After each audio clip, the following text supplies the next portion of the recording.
దీపావళి రోజు నుంచి ఇప్పుడు నేను చెప్పబోయే రాశుల వాళ్ళకైతే కుబేర్లు అయ్యే అవకాశం ఉంది.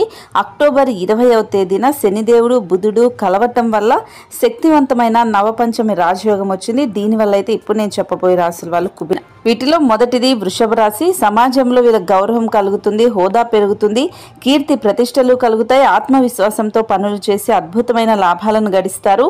వ్యాపారాలు చేసేవారు గణనీయంగా అభివృద్ధి చెందుతారు. అలాగే కర్కాటక రాశి వాళ్ళకు కూడా ఆర్థిక స్థితి అందుబాటులో ఉంటుంది. శుభవార్తలు వింటారు. గతంలో నిలిచిపోయిన పనులన్నీ ఇప్పుడు పూర్తి అవుతాయి. ఆదాయం పెరుగుతుంది. పిల్లల నుంచి శుభవార్తలు వింటారు. దీపావళి నుంచి వీళ్ళు సంతోషంగా ఉంటారు. పుణ్యక్షేత్రాలను కూడా సందర్శించే అవకాశం ఉంటుంది. కర్కాటక రాశి వాళ్ళైతే దీపావళి తర్వాత కుబేర్లు అవ్వడం ఖాయం. శనిదేవుడు అనుగ్రహం కూడా పుష్కలంగా ఉంది. ఇక మకర రాశి వాళ్ళకు కూడా వ్యాపారం చేసే వాళ్ళకి ఆకస్మికంగా ధనలాభాలు వచ్చేస్తాయి.